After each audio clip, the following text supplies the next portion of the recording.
What's up? Welcome back to Nostalgia. Dave here with another podcast. What's going on in pop culture right now? Got a lot of good stuff to get to once again. Of course, Tokyo Vice Season 2 wrapped up on Max. Love that show so much. We gotta talk about it. It might be its final season, so had a lot of thoughts there. Dev Patel's directorial debut, Monkey Man, action thriller film. Very exciting. Had to get into this. And also some music. Of course, Bryson Tiller's new self-titled album, GloRilla's second mixtape. And we had to talk about the surprise J. Cole mixtape and his response to Kendrick Lamar's diss on Like That. Gotta get into that hip-hop beef and the songs themselves from Cole. So make sure you subscribe, youtube.com/nostalgiapod, linktree.com/nostalgiapod. See the links below. Get the pod any way you can. See the Spotify playlist link below. Let me know what's good, and let's get into it. What's up? Welcome back to Nostalgia. Dave here with a review of J. Cole's surprise fourth mixtape, Might Delete Later. This is, of course, J. Cole's response project to Kendrick Lamar's surprise diss on the song Like That from the Future and Metro Boomin album just 2 weeks ago. We're going to talk about the mixtape itself, but really we're going to talk about where Cole is fitting into this beef with Kendrick Lamar and Drake, what's going on here, because really this mixtape wouldn't even be out there if it wasn't for this beef, so that's kind of the frame of reference for talking about it. That being said, I think there's things to like and dislike about the tape, and we'll get into that. Just thinking about the context here of how we got here. I mean, of course, everyone's heard Like That by now, and the Kendrick verse in particular, but Kendrick really doing what he's done before, which is just pulling a pin and throwing a grenade into the rap world, just like he did with Control, over 10 years ago at this point. Kendrick really calling out Drake and Cole basically by name with the first person shooter bar, fuck Big Three, it's just big me. Kendrick's really speaking with his chest and doing it. And I think as hip hop fans, we have to celebrate this and love this because this is fun. This reminds me how we felt in 2018 when Pusha T put the gloves on and went after Drake. And Cole, whether you like Might Delete Later or not, and I think there are plenty of shortcomings with it as a response in a rap diss, the fact that Cole was like, you know what, I'm game, I'm going to release a whole project about this. That's cool, we should be happy about that. We still haven't heard anything from Drake. I think that will change, but we haven't heard anything from Drake. Cole at least tried. And I might be hinting where I'm leaning on this, but at least Cole tried something, because at the end of the day, we are fans of hip-hop first, and we should want this to happen because this is fun. As of right now, Drake hasn't released any music, but he did pull a upcoming feature verse off the BFB Pac-Man upcoming album from last week. So Drake might be thinking about it. We'll see. He's been saying stuff on tour. I don't know. But ultimately, this was Cole effectively picking a side whether he wanted to or not. And, he's on tour with Drake recently. Of course, featured on First Person Shooter on For All the Dogs. There is a For All the Dogs bar from Kendrick in the song. Cole was basically affiliated with Drake whether he wanted to be or not for the purposes of this beef. And unfortunately, Cole doesn't really have the facilities to go after Kendrick the way he would need to. And it's really not the first time he's kind of taken an L when it comes to hip-hop beef. Let's reflect on really a one-off moment, but Snow on the Bluff a few years ago, where Cole kind of wagged his finger and said, don't do that to No Name for being very radical and open about her political and cultural beliefs. And everyone was like, bro, why are you doing this? He didn't come across as that well. And what he said in the song wasn't that good either. In the case of responding to Kendrick Lamar, which he does pointedly at the very end of this project on the song 7 Minute Drill, and really only in part of the song, that's where he gets most specific. And when he gets most specific is where I think he comes up short the most. When it's more generic, just kind of responding to negativity and haters and stuff, I think that's where Might Delete Later actually is pretty fun. Of course, I'm very curious how much of this project existed before this diss happened. Obviously, the bars that are specific obviously are new, but I'd imagine a lot of these songs are leftover songs in the cutting room floor from some respect, whether that's a Dreamville session, whether that's from the Fall Off session, which he references a few times on this. I just got to say, this time, Cole, my guy, your album, The Fall Off, is becoming Dr. Dre's Detox all over again. Either put it out or stop piping it up. I don't know. I'll start with the moments that I liked, and then we can get into where Cole comes up short when addressing Kendrick on 7 Minute Drill. So I think the best part of this tape is definitely the beginning, 3 songs. Pricey, Crocodile Tears, and Ready 24. So Pricey just starts off right away. It's very fun. It's a very hard flow from Cole. Obviously, we know he can go hard when he wants to, and it's some of the best versions of Cole you can get. The drums, the bass, like that song goes great. And a lot of fun guest spots on there, of course. Ari Lennox of the Dreamville Camp, as well as Young Dro and a little Gucci Mane outro as well. Crocodile Tears, I love the keys on that. That's where your first fall off reference comes from, but the bass drop on that song in that beat, I think, really goes. To me, though, the clear highlight on Might Delete Later has to be Ready 24 featuring Cameron. Yes, Killa is on this, and the beat for Ready 24 so clearly is trying to invoke the Diplomats. Oh boy, like those vibes are there and those vibes are fired. That song goes. I think Cole sounds amazing on the beat. That song is really hard. And when Cameron shows up, he sounds right at home as well, unsurprisingly. Diplomat vibes. He sounds great, and I love some of his bars. You got to keep 6 feet before the COVID hit. Fucking great. That song's great, and I kind of wish that song was released independent of this beef context, because that's a song that I think deserves like a long runaway as like a rapping ass rap Cole hit. From here, though, is where the tape really starts to quickly fall off for me, pun intended, where Huntin' Wabbits, it's just kind of a dull trap beat, lethargic performance from Cole, quite the come down from how great Ready 24 is. HYB, I think Boz is pretty solid on the feature. Central C verse is the most interesting part about it. Happy for my guy Sench getting that look there. Sticks and Stones is hard, but not as hard as Ready 24. I gotta say, though, there's a bar on there that I thought was kind of ridiculous in the classic Cole saying dumb shit type context. Seen plenty of bodies trembling, resembling Cam Reddish, so full of potential, but never given a real chance to develop. Can we stop with the Cam Reddish shit? Cam Reddish is just not that good. Can we stop lamenting the guy? My God, it's just a stupid bar. Ultimately, though, I think that song, like, lyrically from Cole, he's just kind of rambling, and like Cole is very prone to saying dumb shit and just half deep shit, preachy shit. We know this, and I think that's kind of what happens on that song. The song Pie, you have Daylight and Absol on there. Absol, notably someone in the Kendrick camp. Interesting. But some of the worst bars ever from Cole, just like some blatantly transphobic stuff on there. I mean, I don't know why the heck that's there. It's a pretty fucked up thing, the way he's trying to frame it, especially if it's in a diss context. Like, it just doesn't come across as a good look at all. 3001, I thought was pretty cool. Shout out Childish Gambino. On 3001, you get J. Cole referencing the fact that this is actually Cole's first release, not affiliated with Roc Nation. J. Cole getting his masters back in totality, reflecting on how much money he made for the other company, but then, resting his case with, well, business is business, he gets it kind of thing. Interesting. I like hearing that kind of introspection about someone's career in rap. Always cool. Trade the Truth into Ibiza. Kind of funny storytelling, I guess.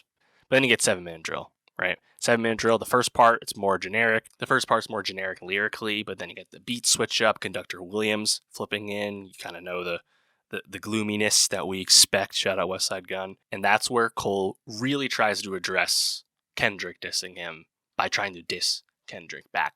And he does it in the most Cole way possible, honestly, because it's kind of complimentary, it's almost respectful, and it kind of makes you feel like Cole doesn't really have his heart in this. He's not a beefer, right? But people are comparing it to the way Jay-Z went after Nas on Takeover by going through the discography. And much like how Jay-Z was off base in his evaluation of Nas's discography back on Takeover 20 plus years ago, Cole is a bit off on his evaluation of Kendrick as well. Just from Cole's mouth, your first shit was a classic, your last shit was tragic, your second shit put dudes to sleep but they gassed it, your third shit was massive and that was your prime, I was trailing right behind and now I just hit mine. Your last shit was tragic. Okay. Speak with your chest, dismiss Mr. Morale. I think that's actually fun. I wish you went a little further with that. The problem, though, of course, is saying that your second shit put dudes to sleep. what are we talking about here? To Pimp a Butterfly is one of the most celebrated rap albums of all time. Okay, and it's not like Kendrick Lamar is not some commercial behemoth. This is a guy who sells out arena shows just as successfully as J. Cole. So I just don't really understand your point of view. Kendrick was just talking shit and saying he's the best.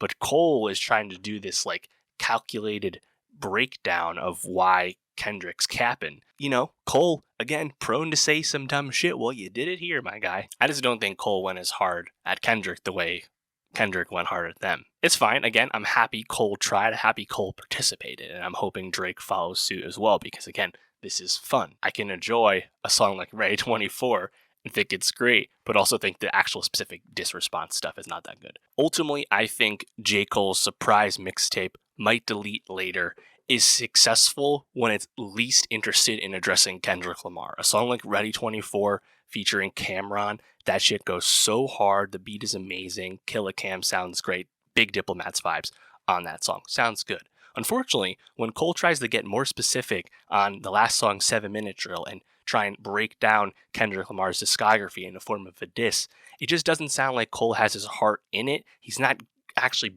throwing that big of a punch, and he's almost like half-assed in his ability to try and respond to the diss. It's just not Cole's strength. He's not been the best disser in the past. Again, shout out No Name. I'm happy Cole tried. I'm happy that he participated because at the end of the day, hip-hop beef is fun. The way the Kendrick random grenade on Like That was fun. But I just don't think Cole really brought it when it came to the diss response stuff. But there's some fun stuff here on a surprise mixtape that came out of nowhere. So I can't complain. But yeah, let me know, where are you sitting with this beef? Obviously, a lot of the dumb Cole stands, as we know, are going to be like, yeah, oh yeah, To Pimp a Butterfly stinks. You know, I'm not interested in that opinion. If that's your opinion, please leave the comment below. Tell me how dumb you are. But generally, like, how are you feeling about this? What do you want to hear from Drake? I mean, how are you feeling about this? I'm actually very interested in Drake's angle because Drake probably feels betrayed by Future and Metro Boomin. Particular Future, someone he's collaborated with a lot. Obviously, Cole has his back because Cole has no choice in the matter at this point. And we know Drake and Kendrick haven't got along for 10 years at this point, so that's nothing new. I'm curious about Drake's side of this. And Cole's always kind of like the third guy in this big three, right? And for the purposes of the beef, he's also still the third guy. So it is what it is. But let me know how you're feeling about it. And for more rap reviews, rap beef discussion, subscribe, and I'll see you next time. What's up, Well My Nostalgia? Dave here with a review of GloRilla's second mixtape, Ehhthang Ehhthang. This is the Memphis rapper's second release since signing to Yo Gotti's CMG label. Not the debut album, so they say, but her second release following the Anyway Life's Great EP. So this is another dose of GloRilla music. GloRilla, of course, coming up out of Memphis very rapidly in 2022. Her song FNF goes very viral and gets a really surprise but choice Grammy nomination. Of course, her second big song, Tomorrow 2, featuring kind of an iconic Cardi B feature that really helped propel the song, and GloRilla as well.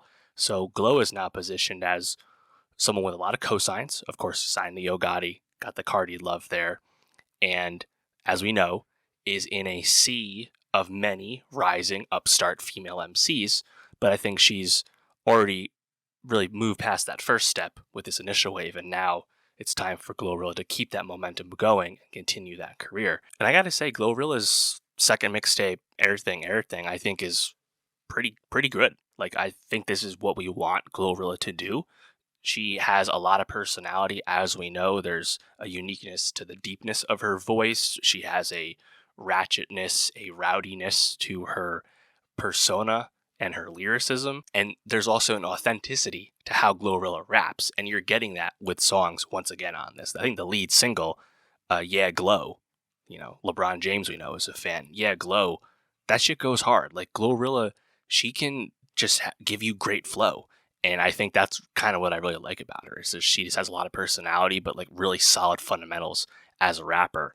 Her CMG label mate, Moneybagg Yo, they have great chemistry together on All Dare, which is just a great strip club anthem, like probably the best one of those we've heard this year. Wannabe is a fun song between GloRilla and Megan Thee Stallion, another big cosign for Glo here. And that song also really conspicuously and overtly samples Soulja Boy's Pretty Boy Swag. It's literally just the same beat, but it kind of works. I'm kind of surprised. I thought it was a little distracting at first, but I think it does work. I think Glow's lyricism and just like the subject matter of her rapping can also be a bit underrated. I think of a song like Nut Quick off that first EP, where she did, I think, a really good job of explaining her view on how she was treating the men in her life at that time. Kind of similarly, you have Op Shit this time around, where GloRilla knows that she shouldn't be falling in love with an op the way she is, and yet she is, and she's talking about that contradiction. I think it's actually really compelling writing. And again, because GloRilla is a great rapper, it's fun to listen to because the rapping is sound, the bars are there. I think Glo, for the most part, is sticking to what we know, what she knows works for her. So there's nothing super surprising or new about this. It's also, again, positioned as a mixtape. We'll see what that full-length debut album holds on the sonic front when we get it. But I think for a momentum pusher, keeping things going, this mixtape certainly achieves that. And I think a song like Yeah Glow, already being a bit of a sleeper hit thus far, certainly keeps the momentum going. If there's songs I didn't like, I thought None of Them was just kind of lyrically blah. I thought High AF in particular just had like a terrible hook. Like, I think that song kind of stunk, honestly. Bad Bitch for Ya, though, featuring Boss and Richie, guitars like kind of out of nowhere on the beat there. That stood out anyway. But yeah, ultimately I think it's a really solid mixtape. But yeah, I think GloRilla certainly remains one of our most intriguing and promising rising young women in hip hop, and she should be celebrated because her music continues to back up the hype that she has, and she's not compromising anything she's told us about herself to do so. I mean, everything comes across as really authentic again. So she's an exciting person, and I'm looking forward to hearing more from GloRilla. Hopefully we get that full-length debut album maybe next year sometime. I think there'll be a lot riding on that, but I'm looking forward to it. But yeah, let me know, what did you think of GloRilla's second mixtape? What did you think about it? And for more hip-hop reviews, more music reviews, subscribe, and I'll see you next time. What's up? Welcome back to Nostalgia. Dave here with a review of Bryson Tiller's self-titled fourth album. Bryson Tiller, you know him, Louisville R&B star. This is his first album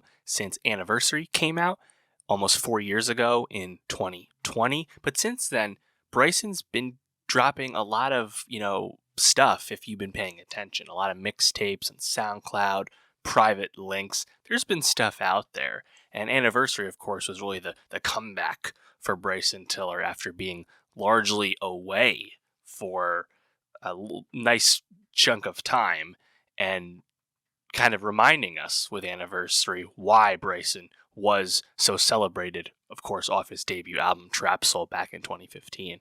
One of those mixtape songs, Whatever She Wants, actually got re-released as a lead single to this upcoming album after gaining steam on TikTok, where else, and actually became Bryson's first top 20 hit on the Hot 100 since, of course, his signature song Don't way back in 2015.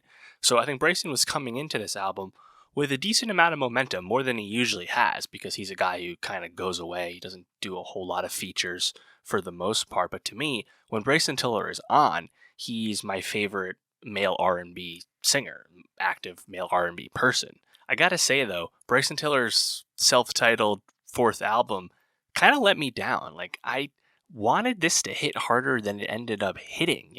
There was nothing to the degree of the highs of his last album, Anniversary. I think of a song like Inhale off that, something that immediately evoked the greatness of Bryson Tiller's Trap Soul. I'm not really feeling that on this new album. Bryson has made a point of saying that this was him showing a new side of himself, doing something else. A lot of Charlie Heat beats here. It's different. It's not the trap R&B with a little bit of hip-hop flair that we expect from Bryson, but to me it's kind of lacking in the personality that he usually invokes with his music. I just found a lot of this kind of dull and boring. I'm such a huge Trap Soul fan to this day. I think just Bryson's ability to bring in hip-hop flows and hip-hop cadence into modern R&B production, such a groundbreaking album, of course, within the Church of Drake, as we all know. I don't think anyone's really been able to do what Bryson Tiller did on Trap Soul any better than Bryson has. And I wish he could have kind of stuck to that lane a little bit with this. I think a lot of these songs just kind of leave me wanting. And despite the fact that he is still pretty strong vocally almost all the time, like he's an engaging singer, but I think just the beats here, just the song ideas don't really amount to I think, the freshness that you get with like traditional Bryson Tiller sound. So there's some highlights here and there, but overall, I thought the album was a bit of a miss. Just kind of going through the songs here, like obviously, Whatever She Wants, a lead single, not even intended for the album initially. At least it's marked as a bonus track here. This song's kind of fun because that's Bryson basically just rapping, and he's actually pretty good at that for better than most R&B people. The other single, Calypso, probably the best song on here. Just very catchy vocals. I think that one hits pretty hard. Again, kind of hip hop indebted. I like that one. The song Persuasion, featuring new Grammy winner Victoria Monet. I think that one goes well. They have good chemistry together. That's definitely more traditional. F4U, I really like how upbeat that one is. Very energetic vocal performance from Bryson. A really, I think, eclectic beat as well. I enjoy that one. Random Access Memory, I like the song names. Shout out Daft Punk. The vocals on that from the feature from Clara Lasan, very computerized, very digital, electronic sound. It's pretty cool. I appreciate the effort calling a song Aeon Lust and even using the same font and title as, of course, the Aeon Flux movie with Charlize from many years ago. I think the song's just okay, though. I think Ciao is pretty good. I like the bass on that song. The horns on the outro sound really good. Bryson, I think, lyrically is pretty fun on that, talking about like having his girl be on a 2-day trial to do this, a 30-day trial for that. Like it's kind of fun way to frame his dating life. I think the song that probably most stands out as Bryson doing something new, which is what he's talked about with this album, would of course be the second to last song, Assume the Position, which is almost like a breakbeat combined with some like acoustic strumming. It's kind of hard to place what the beat exactly is. It's pretty cool. It's very up tempo, very, I think, rapid, very electronic. I think that could be a path forward for Bryson. I think the song is pretty cool. Although Bryson kind of lacks his usual personality, his flair on a song like that, it kind of reins him in. I don't know if he stands out as Bryson Tiller as much in a song like that, but the song itself was pretty cool. I thought the song Rich Boy was pretty fun as well. But yeah, like I don't think there was anything great on this new album, and that's kind of what frustrates me, because I thought Inhale off Anniversary was great, and Trap Soul, of course, has several great songs, as we all know. And this is not quite as poor as True to Self to me, but it's on that side of the spectrum when it comes to the Bryson Tiller discography. So yeah, I'm not really planning to revisit this, unfortunately. But let me know, how did you feel about Bryson Tiller's self-titled fourth album? Did you like it more than me? If so, please let me know what song I'm sleeping on. And for more music reviews, subscribe, and I'll see you next time. What's up? Welcome back to Nostalgia. Dave here with a review of Tokyo Vice Season 2. I'm going to talk about the full season on Max. It might be the series finale as well, unfortunately. I'm very worried about this show continuing. And I'm worried about it because I love Tokyo Vice. I think this is going to go down as one of the more underrated shows in recent memory. I think it's fantastic for many reasons. I took a lot of notes about Season 2, so we're just going to go in and talk at length about what makes this show so great and what I liked about Season 2 specifically, episode by episode, because this might be our last time we get to talk about it. I'm worried. Zaslav over at Warner Bros. Discovery has been canceling stuff. That was a Max original. Remember, this is not an HBO production. It's a Max production, and all of those are slowly going away as WBD is consolidating their content spend in their quest to make Max profitable and cut down on the Warner Bros. Discovery debt, as we all know. And Tokyo Vice might be a casualty with that. Well, I'm sure we'll find out pretty soon. Tokyo Vice is going to go down as one of the more underrated shows in recent memory for, I think, just a bunch of simple reasons. This is an excellent show about character dynamics. This is the most accomplished show to ever film in Japan. This show did more in Tokyo filming than Japanese productions have done. There's just so much care with this setting, and because it's a show that is not fixated on giving you this pulpy drama, but it's really just about characters interacting in society and putting us in a time and a place, late 90s Tokyo. I love Tokyo Vice Season 2, and I would love for this show to continue. I'm worried about it continuing, but Tokyo Vice Season 2 to me is a step up from Season 1, having seen the full season at this point. This show has just amazing character growth and character development, and frankly, every character in Season 2 that we've come to know was built up and had fulfilling arcs and plot payoff in Season 2, whether it was Jake or Sato or Katagiri or smaller characters that are part of the larger ensemble like Emi. Like, there was just so much satisfying stuff going on in Tokyo Vice Season 2, and on top of the stuff that makes the show so great already, which is its 90s period setting, the fact that it actually got to film in Tokyo. 70% of the show is actually filmed in Japan, which is fantastic. There's just so much to like about it, and I think it's just executed on such a high level that I love this show so much, and I really hope it gets to continue. And I think with Season 2, Sato is the MVP. What's been great about Tokyo Vice through both seasons was that this was never about a white savior narrative or a white interloper or white foreigner, even though we have 2 white expat characters as part of the ensemble. Of course, Jake and Samantha, played by Ansel Elgort and Rachel Keller. They are part of the show and are effective, strong characters on the show, but they're just part of the show, part of the society. And Sato, I think, starts off as a smaller character in Season 1. Sato got to do a lot this season, and I think Sho Kazumatsu, fantastic as Sato. I love him. I can't wait to see him act in more stuff. I thought he was great. And I think everything from the Yakuza angle on this show, with the conflict with the Shirakai versus Tozawa, and Tozawa, gathering power, I thought all that was really compelling throughout. And I think everything that happens with Sato, the build up to Ishida being killed in Samantha's club, I think it really speaks to how this show works, where you feel bad that Ishida gets got because he's portrayed as an honorable guy, even though he's still a gangster, he's still a criminal, he's still a bad guy, quote unquote, and is not a saint by any means, but you feel bad, right? And I just think like this show does such a good job at really getting you to invest in different angles with the story. And I think Sato really is the propellant through most of this season. I love the stuff with Sato's brother, Kaiko, being brought in the Shirakai against Sato's will. And of course, one of the new characters who is established early on as probably going to be a conflict with Sato, which is Hayama, this kind of loose cannon figure in Shirakai.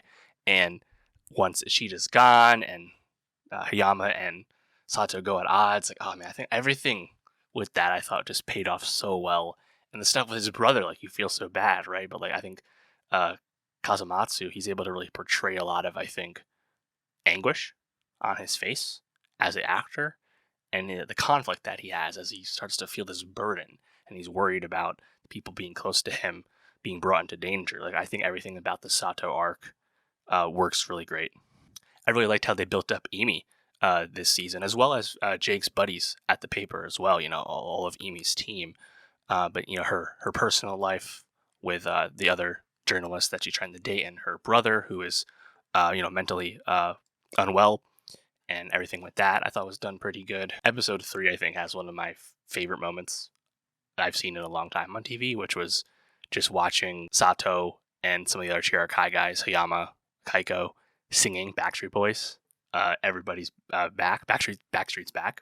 It just, I love that period setting. I love the genuine enthusiasm about hearing that song in the moment. But it's also awesome follow-up to that scene in the car between Jake and Sato in Season 1, where they have an argument about what I want it that way means, specifically what that way means. Like, the fact that we got 2 Backstreet Boys scenes on this show, I will be very thankful for the rest of my life.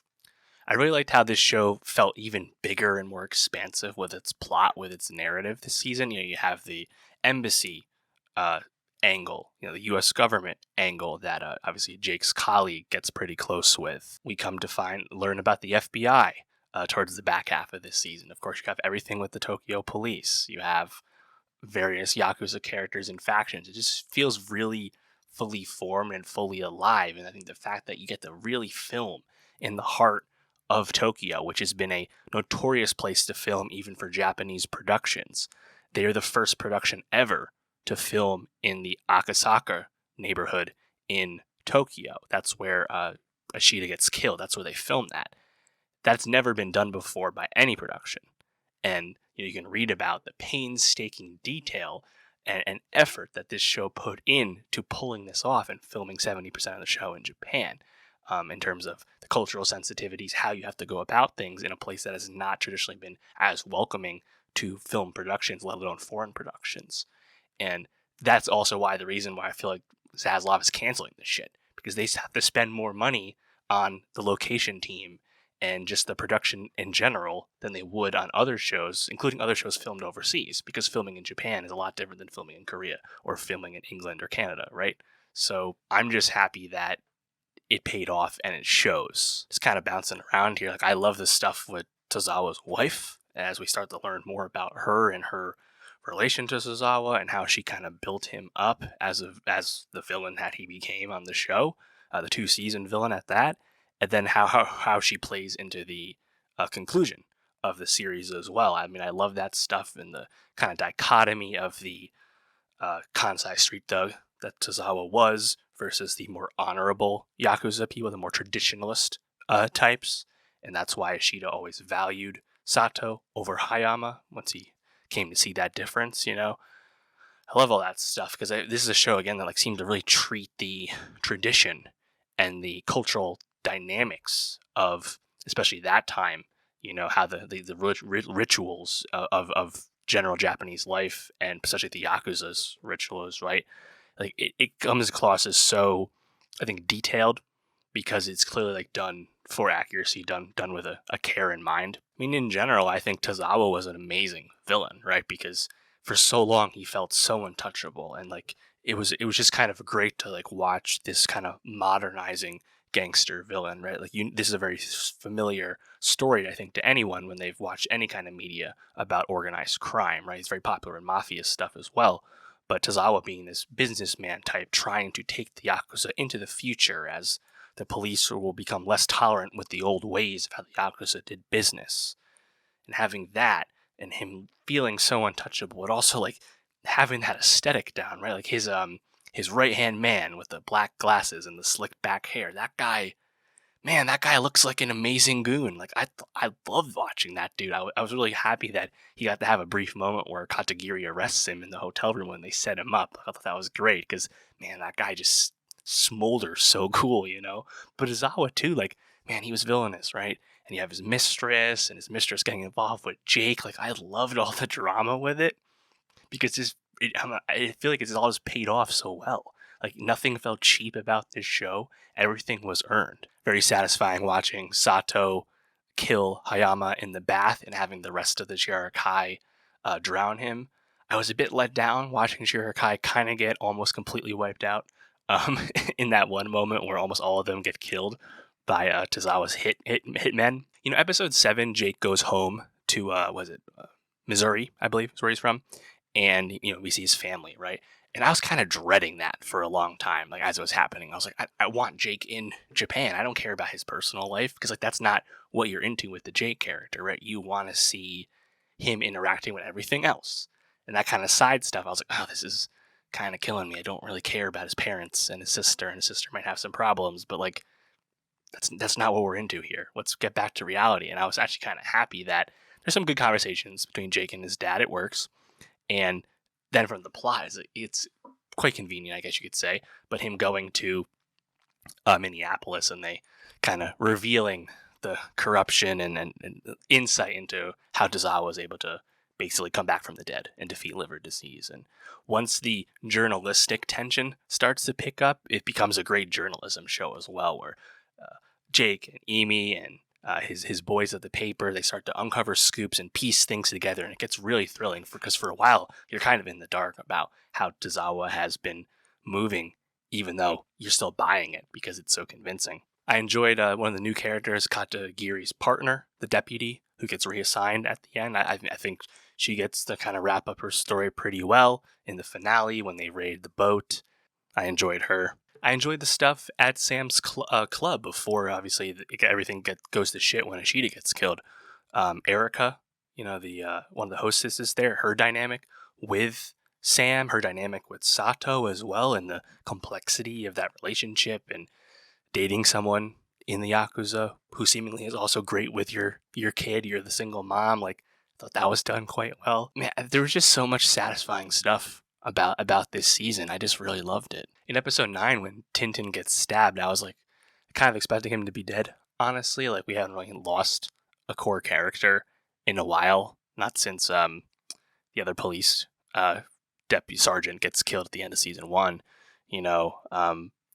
he actually survives, though. But I mean, it was pretty effective nonetheless. Just watching him, like you kind of sense it happening, right? He's just gonna get got, and he does. The stuff with the videotape, this and who did that, and you think it's Baku the whole time, and it ends up not being him, and ends up being Emi's other superior. I thought that was done pretty well, and the presentation of ethics in journalism and protecting access versus telling the truth the entire time. Pretty compelling stuff.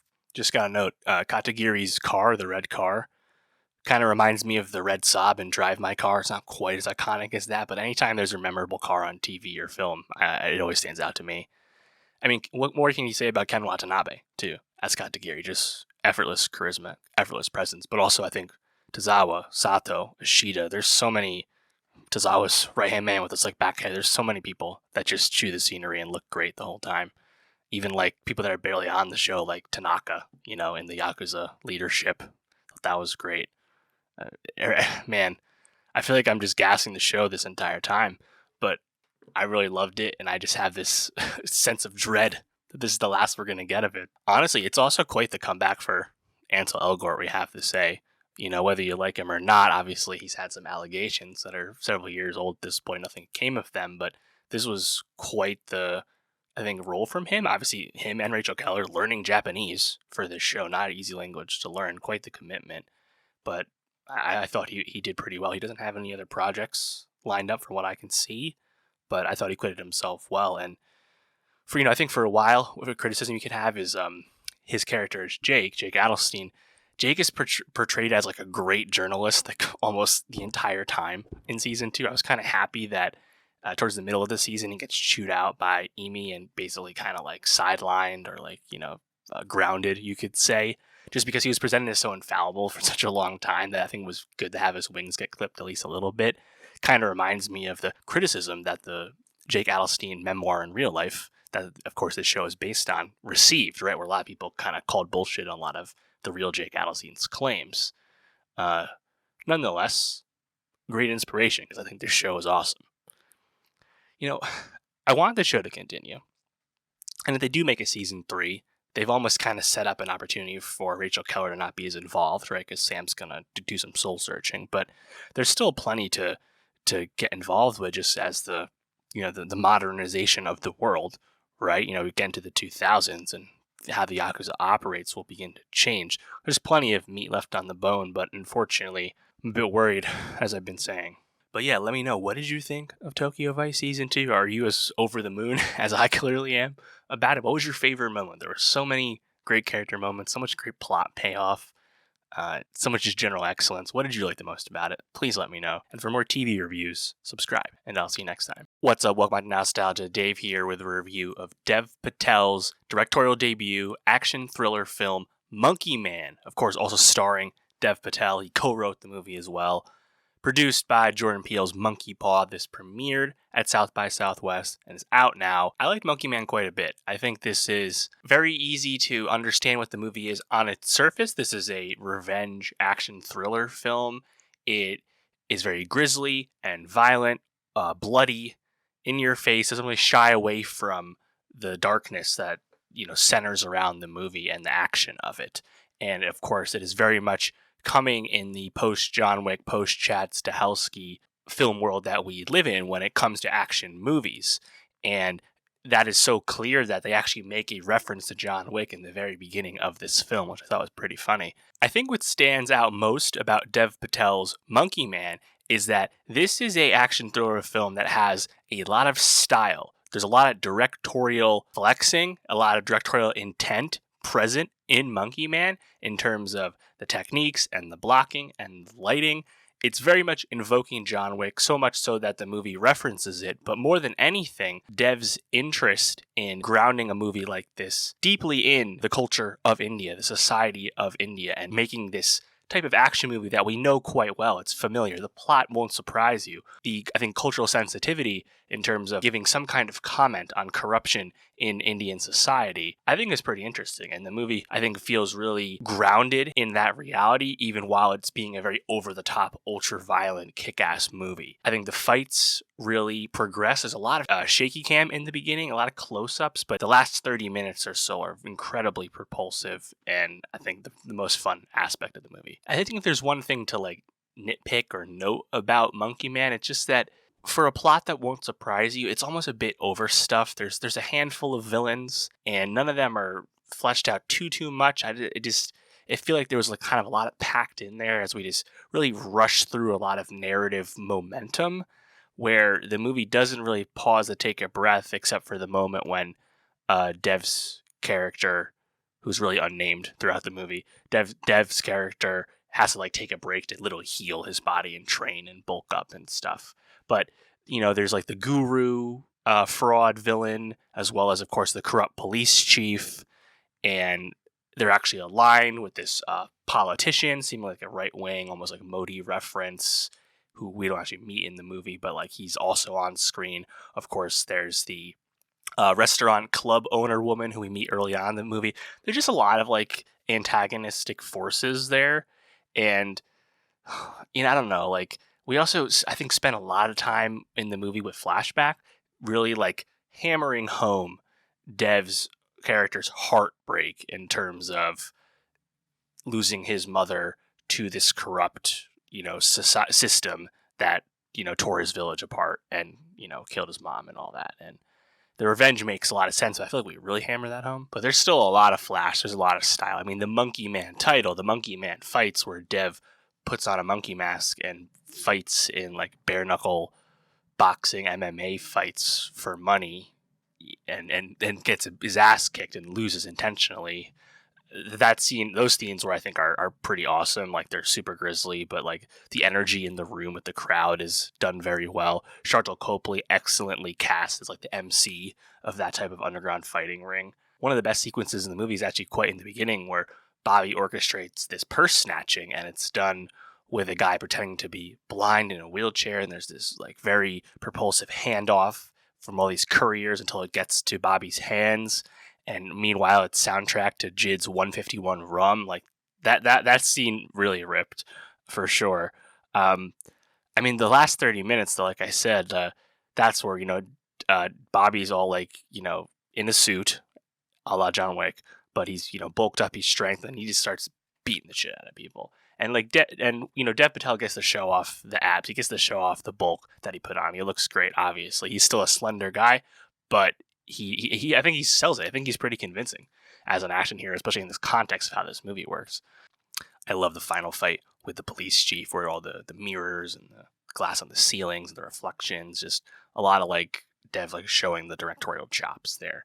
And even if I don't know if any of the action sequences are like blow your mind away, we're not on John Wick level here, but there's still enough inspiration that it comes across as pretty great. And I think just in general, it speaks to the bar being raised for a movie like this in the post-Wick world, where like, you got to bring it to I think get people to invest. In terms of the cultural sensitivity and interest in this movie, I thought just the inclusion of the Hijira people in India, the exiled trans women, and having that community take in Dev and then actually help them helping back him up later on in the fights, like, just to have that in a mainstream movie, I think says a lot. But it's actually done in a really convincing way, because it's, again, within the fabric of what this movie's trying to say, at least a little bit, about the society it's taking place within.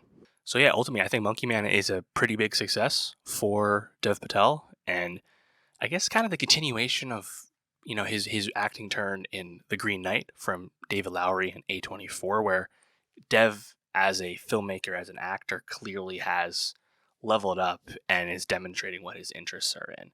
And whether he continues to be a filmmaker moving forward or not, he's clearly just, I think, into like, meaningful projects. And I mean, The Green Knight was my number one movie of 2021. It's a high bar for me.